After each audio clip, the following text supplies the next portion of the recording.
नमस्कार, आप देख रहे हैं कैपिटल टीवी का खास शो वॉर ऑफ स्टेट। मैं हूं परवीन शेख।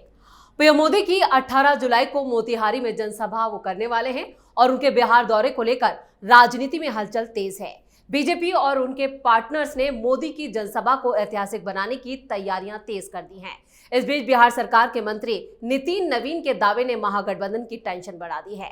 दरअसल उनका दावा है कि पीएम मोदी के दौरे के बाद राज्य की सियासत में बड़ा उलटफेर हो सकता है। उनकी माने तो महागठबंधन के कुछ सहयोगी दल एनडीए का रुख करने वाले हैं, जिससे विपक्षी गठबंधन परेशान है। वहीं असदुद्दीन ओवैसी ने कांग्रेस और आरजेडी को खुला ऑफर देते हुए कहा कि एकजुट हुए बिना बिहार में बीजेपी को रोकना मुमकिन नहीं है। अगर बिहार में एनडीए को रोकना है तो हम सबको साथ आना होगा।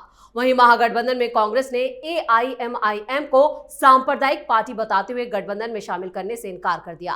कांग्रेस नेता ने कहा कि ऐसी पार्टी जो हमेशा बीजेपी के साथ रहती है उसे साथ कैसे ले सकते हैं। आरजेडी ने भी कांग्रेस का समर्थन करते हुए एआईएमआईएम को बीजेपी की बी टीम करार दिया है। इन्हीं तमाम मुद्दों पर चर्चा के लिए स्टूडियो मौजूद हैं कैपिटल टीवी के editor in chief doctor Manish Kumar और एग्जीक्यूटिव एडिटर राजीव कुमार। आप दोनों का बहुत बहुत स्वागत है। धन्यवाद। पीएम मोदी के बिहार दौरे को लेकर जो सियासी अटकलें लगाई जा रही हैं, जो संकेत दिए जा रहे हैं, वो क्या है? देखिए, एक तो आप ये समझिए कि इस तरह की जब रैलियां होती हैं वो क्लियर कट एक सिग्नल चला जाता है कि दरअसल जमीन पे किस तरह का माहौल है जी। अगर आप इसको कंपेयर करें, यूपी में मायावती जब भी चुनाव जीती थी या सरकार बनाने में कामयाब हुई हैं, उससे पहले लखनऊ में उनकी एक रैली होती थी और रैली में 5 लाख लोग जब इकट्ठा हो जाते हैं, माहौल अचानक से बदल जाता है कि पूरे राज्य से लोग आते हैं। 5 लाख लोग अलग अलग कंस्टिट्यूएंसी में जाते हैं और जीत का जो है वो एक मैसेज लेकर के चले जाते हैं, वो माहौल बन जाता है। इसको कहते हैं कि this is how you launch your campaign. Campaign को लॉन्च करने का इससे बेहतर तरीका नहीं है कि आप अपनी आवाज पे 5 से 6 लाख लोगों को इकट्ठा आपने कर लिया। आपने लॉन्च किया कैसे? तो एसआईआर के प्रोटेस्ट कितने लोग आए? 2000-3000, उससे ज्यादा नहीं था। यह वक्फ बोर्ड के नाम पे आपने एक और लॉन्च किया, कितने लोग थे? वैसे मीडिया वाले ने लाखों लाख कर दिया, लेकिन वो तस्वीर आ गई बिस्कोमान बिल्डिंग के ऊपर से, मालूम चला तो जो गांधी मैदान है वो 20% भी नहीं भर पाया जी। नीचे से तस्वीर लोगे अलग आएगा, ऊपर से जब तस्वीर आती है तो मोतिहारी में जो रैली की तैयारी की जा रही है उसको ऐतिहासिक बनाने के पीछे ही है कि that is going to be your launching pad. और वहां आप अपने कैंपेन को जो है आप स्टार्ट करेंगे और प्रधानमंत्री मोदी बिहार के लिए बहुत सारी चीजों की घोषणाएं करेंगे और यही आपका स्टार्टिंग पॉइंट हो जाएगा। अब बड़े डायनेमिक मिनिस्टर हैं नितिन नवीन जी। उन्होंने एक और शगुफा छोड़ दिया और मंत्री हैं, इंपॉर्टेंट मंत्री हैं, और अगर वो ये बात कह रहे हैं तो इसमें कुछ ना कुछ तो बात जरूर है कि महागठबंधन की कुछ पार्टियां छोड़ के इधर आएंगी। क्यों? वहां सीट का इतना ज्यादा कोलाहल मचा हुआ है, कोई 60 का, कोई 40 के नीचे तो कोई मानने को तैयार ही नहीं है। दिक्कत सीट बंटवारे में यह है कि सीट की संख्या, जो total number of seats are limited 243, और नोचने वाले खाने वाले बहुत सारे लोग हैं। सीपीआईएमएल अलग बात कर रहा है, वाम मोर्चा वो सीपीआई सीपीएम वो अलग मांग कर रहा है, वीआईपी वाले अलग मांग कर रहे हैं, फिर और भी कुछ लोगों को जोड़ने की कोशिश में तेजस्वी यादव लगे हुए, वो कुछ और मांगेंगे, कांग्रेस पार्टी कुछ और मांग रही है, वो वैसे भी कह रहे हैं कि भाई हमको भी शामिल कर लो इस बारात में। लेकिन दिक्कत ये है कि ये जो सीटों का बंटवारा, जिस तरह की सीट को लेकर के जो बवाल मचा हुआ है, अगर बातचीत नहीं बनी तो ये यकीन मानिए कि नितिन नवीन जो कह रहे हैं कि कुछ पार्टियां इधर आएगी, ये कोई बड़ी बात नहीं है। पिछले बार भी ऐसा ही हुआ था। वीआईपी वाले आखिर तक वो महागठबंधन का हिस्सा थे, जिस दिन सीट बंटवारे को लेकर के घोषणा होनी थी तो प्रेस कॉन्फ्रेंस में बैठ करके उसने वहां से वो लोगों को श्राप देते हुए और वहां पे झगड़ा करते हुए कि हमारे साथ बहुत बड़ा धोखा हो गया, वो उठ के चल दिए और भारतीय जनता पार्टी में जाकर के मिल गए। तो ये कुछ भी हो सकता है, बिहार की राजनीति है, एनीथिंग इज पॉसिबल। बिल्कुल। पीएम मोदी ने रैली के लिए मोतिहारी को क्यों चुना और वहां पे जो सियासी समीकरण साधने की कोशिश की जा रही है वो क्या है? देखिए, जिस तरीके से पीएम मोदी ने बिहार को घेरा है, मतलब उन्होंने एक स्ट्रेटजी बनाई, प्लान बनाया कि जो चुनाव की घोषणा होगी उससे पहले अलग अलग रीजन, जो क्षेत्र बने हुए हैं बिहार में, उसको हमें देखना है, वहाँ के लोगों से इंटरेक्ट होना है और कुछ घोषणाएं करनी है। तो उन्होंने क्या किया, मधुबनी को चुना, यानी मिथिलांचल के क्षेत्र में जाकर मखाना की बात की, कुछ परियोजनाओं की बात की, करोड़ों का सौगात दिया और वहाँ के लोगों के साथ जुड़ाव रखा। यानी मिथिलांचल के बाद वो चले आए पटना मगध रेंज में गए और मगध के क्षेत्रों में उन्होंने लोगों से बात की, कई योजनाओं का उद्घाटन किया और फिर इंटरैक्ट किया कि देखो इस क्षेत्र के लोगों के साथ हमारा संबंध है। और पीएम मोदी की बात अलग है क्योंकि वो संघ से जुड़े और जितना उनका अनुभव है क्षेत्र का, अलग अलग क्षेत्रों में, नॉर्थ ईस्ट में भी जाते हैं तो वहाँ के एक क्षेत्र विशेष के, एक जिला के लिए वहाँ के खाने पीने, रहन सहन, सबके बारे में स्पेशलिटी उनके पास रहती है क्योंकि ज़मीन से जुड़े हुए रहे हैं। इसलिए उसके बाद वो पटना आए और फिर भोजपुर की तरफ चले गए।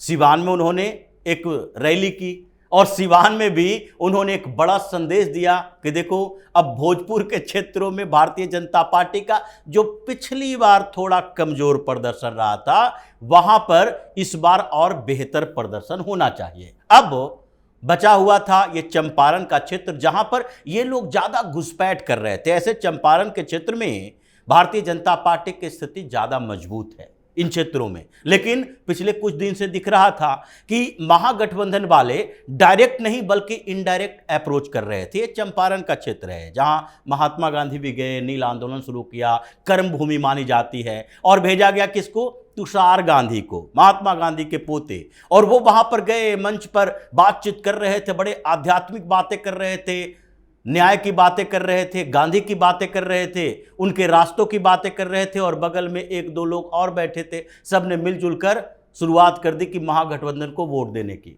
वहीं का एक मुखिया जो ओबीसी समुदाय से है, वो तुषार गांधी से झगड़ा करने लगा कि इसको आप ऐसा मंच मत बनाइए कि जो पॉलिटिकल दिखाई पड़े, क्योंकि हम महागठबंधन के सपोर्टर नहीं हैं। ये वही स्थिति हुई जैसे अकोला में योगेंद्र यादव गए थे और वहां पर बातचीत क्या थी, संविधान बचाओ, संविधान बचाओ। कई दूसरे संगठन भी आए थे और जैसे ही इन्होंने कह दिया कि अघाड़ी को वोट देना है, कांग्रेस को वोट देना है, कुर्सियां चल गई, थप्पड़ खाकर वहां से वापस आए। उसी तरह तुषार गांधी के साथ भी हुआ। अब इस क्षेत्र में 21 सीटें पूर्वी और पश्चिमी चंपारण में, जिसमें पहले ही 15 विधानसभा सीटों पर भारतीय जनता पार्टी जीती थी और एनडीए को 17 सीटें मिली थी। अब इस बार क्या है, इस बार उसको और बढ़ाना है, इसलिए पीएम मोदी ने अब चंपारण के क्षेत्र को भी चुना। अब आगे उनकी एक रैली ऐसी होगी जो कि इन सारे क्षेत्रों को साधने वाली होगी। मतलब चुनाव से पहले एक बड़ी रैली प्रधानमंत्री मोदी करेंगे, चुनाव की घोषणा से पहले। और ये समय भी ऐसा है, एसआईआर पर हंगामा चल रहा है और वो संदेश देंगे कि एसआईआर किसके खिलाफ है, किसके लिए है। जैसे पहले भी वो चुनाव के दौरान बता चुके हैं कि जैसे अमित शाह ने कहा था कि ये धर्मशाला नहीं है, वो बताते हैं कि किस तरीके से यहाँ पर कांग्रेसियों ने दूसरे जगहों के लोगों को जगह दे देकर वोटर लिस्ट नहीं बल्कि डेमोग्राफी को चेंज कर दिया है। अब उसको सुधारने का समय हो गया है। मतलब ये प्रधानमंत्री मोदी की रैली, ये पूरे उस क्षेत्र को ऐसे बदलने की कोशिश की जा रही है कि पहले से एनडीए मजबूत हो और फिर उसके साथ महागठबंधन को एक पूरे बिहार के लिए संदेश दिया जाए, संकेत दिया जाए, वार्निंग दी जाए कि देखो एसआईआर किसके लिए है और किसके खिलाफ है। बिल्कुल। और इस बीच ओवैसी भी अपने लिए काफी विकल्प तलाशते हुए नजर आ रहे हैं, कभी इस दरवाजे पर, कभी उस दरवाजे पर, लेकिन उनके लिए क्या संभावना है? देखिए, ओवैसी बिहार की राजनीति में एक ऐसे व्यक्तित्व हैं कि जिसके साथ जाना बड़ा नुकसानदेह हो जाएगा तमाम सेकुलर पार्टियों को, और जिसके साथ नहीं जाना तो भी नुकसान जो है वो सेकुलर पार्टियों का ही होगा। आप देखिए, वो कह रहे हैं कि भाई महागठबंधन का हमको भी हिस्सा बना लो जी। This is clear cut offer. अब दिक्कत यह है कि लाख चाहते हुए भी कांग्रेस पार्टी, और चाहे देखिए मुसलमानों को आप किस तरह से आप लुभाने की कोशिश कर रहे हो, तो वो एसआईआर के ऊपर, जी। तो एसआईआर में भी सबसे ज्यादा प्रमुख लड़ाई टेक्निकल भाषणबाजी नहीं है, वो बांग्लादेशियों के लिए लड़ रहे हैं, मुसलमानों के लिए लड़ रहे हैं, तो ओवैसी लड़ रहे हैं। 1.5 घंटा जाकर के इलेक्शन कमीशन के पास जाकर के वो बैरिस्टर आदमी जाकर के कानून बातचीत कर रहे थे। वो वक्फ की लड़ाई सबसे ज्यादा किसने लड़ी? ओवैसी साहब। ओवैसी ने लड़ी। अब मुसलमानों के बीच और खास करके सीमांचल में वो एक हीरो हैं, इसमें कोई डाउट नहीं है। पिछली बार 5 सीट जीत गए अप्रत्याशित रूप से। पिछले चुनाव के दौरान भी कैपिटल टीवी इस बात को कहता रहा था कि ओवैसी जीतेगा जीतेगा जीतेगा। तमाम ये सेकुलर ये कांग्रेसी चमचे पत्रकार वो कह रहे नहीं, उसका कोई इंपैक्ट नहीं होगा। और ये तमाम ये सेकुलरिज्म की कसम खाने वाले पत्रकार जो है, चुनाव आएगा ओवैसी को कह देंगे कि बीजेपी का बी टीम है ना, बीजेपी का बी टीम है। अब दिक्कत यह है कि जहां वो नहीं लड़ते तो वहां भी तो बीजेपी जीत जाती है, तो उसके लिए तो कोई कौन सा बी टीम होता है। अब वो ये कह रहे हैं कि भाई साथ में आ जाओ, साथ में लड़ लेते हैं। लेकिन दिक्कत क्या है, मुसलमान अगर वो भी खास करके मुस्लिम बहुल इलाके में अगर वो वोट देना शुरू कर दिया ओवैसी को, तब फिर इनका क्या होगा? पहली समस्या ये। नंबर 2, ओवैसी को आप जैसे ही अपने गाड़ी में बिठाते हो, जो ही टूटी फूटी गाड़ी है महागठबंधन की, गाड़ी में जैसे आपने बिठाया, भारतीय जनता पार्टी के लिए फायदा यह हो जाएगा कि वो ऑटोमेटिक हिंदुओं का पोलराइजेशन हो जाएगा कि भाई ओवैसी वाली पार्टी है, तो वो भी एक खतरा है। इसलिए दूर हटो दूर हटो दूर हटो करते हैं कि भाई नहीं लेंगे, साथ में नहीं लेंगे। और अगर साथ में नहीं लिए तो वो पिछले बार कम सीटों पे लड़े, इस बार ज्यादा सीटों पे लड़ने वाले हैं। हर बहुल क्षेत्र जहां 20-25% से ज्यादा मुसलमान हैं और इस तरह के 50-60 सीटें हैं, वो हर जगह चुनाव लड़ेंगे। किसका वोट जाएगा? मुसलमानों का वोट मिलेगा। 10,000 वोट भी काट लिया, पिछली बार तो जीत गए थे। अगर 10-10 हजार वोट भी मुसलमानों का काट लिया तो उन सीटों पर फिर महागठबंधन जीतेगा नहीं। तो आप ये समझिए कि इस पूरे चुनाव में ओवैसी फैक्टर इतना मजबूत फैक्टर है कि जिसमें महागठबंधन को दोनों ही साइड से नुकसान होना है। ये तय कर ले राहुल गांधी, तेजस्वी यादव कि भाई किसमें कम नुकसान है और उसी हिसाब से वो फैसला करे तो उनको कुछ फायदा हो जाए। बिल्कुल, कांग्रेस ने ही सांप्रदायिक पार्टी का टैग लगा दिया ओवैसी पर, लेकिन अभी तक जो आरजेडी थी वो कांग्रेस से किसी बात पर सहमत नजर नहीं आ रही, लेकिन इस मुद्दे पर वो कांग्रेस के समर्थन में है। ऐसा क्यों? देखिए, सांप्रदायिक पार्टी की बात कहना इनकी मजबूरी है और ये अपनी ही बातों को फिर से काट रहे हैं। राजद की बात करते हैं, पार्टी सांप्रदायिक ओवैसी की, तो ओवैसी की पार्टी सांप्रदायिक है तो उस ओवैसी के कारण जीते हुए उसके नेता भी सांप्रदायिक होंगे जी। तो 5 विधायक, जैसी बात डॉक्टर साहब ने कही कि 5 विधायक जीतकर आए थे, तो उसके 4 विधायक अभी कहाँ हैं? राष्ट्रीय जनता दल में। तो वो सांप्रदायिक नहीं, लेकिन उसके पार्टी का नाम सांप्रदायिक है। तो ये सांप्रदायिकता की बात है ही नहीं, ये बात शह और मात का है। ओवैसी इतने बेवकूफ़ राजनेता नहीं हैं कि वो नहीं जानते हैं कि महागठबंधन में हमारे लिए जगह नहीं है। उनको भी पता है, वो हर चुनाव में ऐसा करते। महाराष्ट्र विधानसभा का चुनाव हो रहा था, उसमें भी ओवैसी ने एक लेटर जारी किया, बार बार ऑफर दिया कि भाई हम भी महाविकास अघाड़ी में शामिल होना चाहते हैं। क्यों?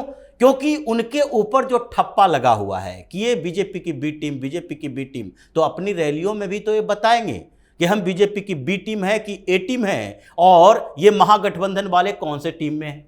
और इसलिए उन्होंने फिर से एक लेटर लिखवाया कि भाई हम महागठबंधन में शामिल होना चाहते हैं, आप हमें एडजस्ट करो।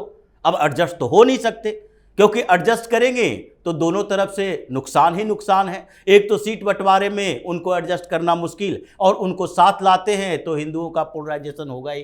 तो ऐसे में इनको पहले से पता था कि वो रिजेक्ट कर देंगे। अब रिजेक्ट किया है तो वो चुनाव लड़ेंगे, और चुनाव लड़ेंगे तो केवल उन सीटों पर चुनाव नहीं लड़ेंगे जहां इनकी जीत की संभावना है, उन सीटों पर भी चुनाव लड़ेंगे जहां वो महागठबंधन के कैंडिडेट को हरा भी सकते हैं। तो ऐसी स्थितियों में परेशानी तो इन लोगों के साथ है ही, क्योंकि अगर ये जीतते हैं तो जीते हुए विधायकों के साथ महागठबंधन को कोई समस्या नहीं है। ऐसे भी ओवैसी की पार्टी इनडायरेक्टली महागठबंधन का ही हिस्सा है। अगर कभी सरकार बनाने की जरूरत पड़ी तो महागठबंधन उसका समर्थन ले लेती है। कहीं भी इन लोगों को देखिए, महाराष्ट्र में सरकार बनाने की जरूरत थी, 2 ही विधायक सही, लेकिन अनकंडीशनल सपोर्ट किया, सपोर्ट ले लिया। लेकिन बिहार में भी अभी जरूरत पड़ेगी, कभी भी जरूरत पड़ी इनका सपोर्ट ले लेंगे। समस्या इन लोगों के साथ ये है कि जहां 20% 25% मुसलमान हैं, उन जगहों पर ओवैसी की पार्टी अगर नहीं जीतती है तो 15% मुसलमान इनके साथ आते हैं, तो 10% से ये महागठबंधन भी नहीं जीत पाएंगे।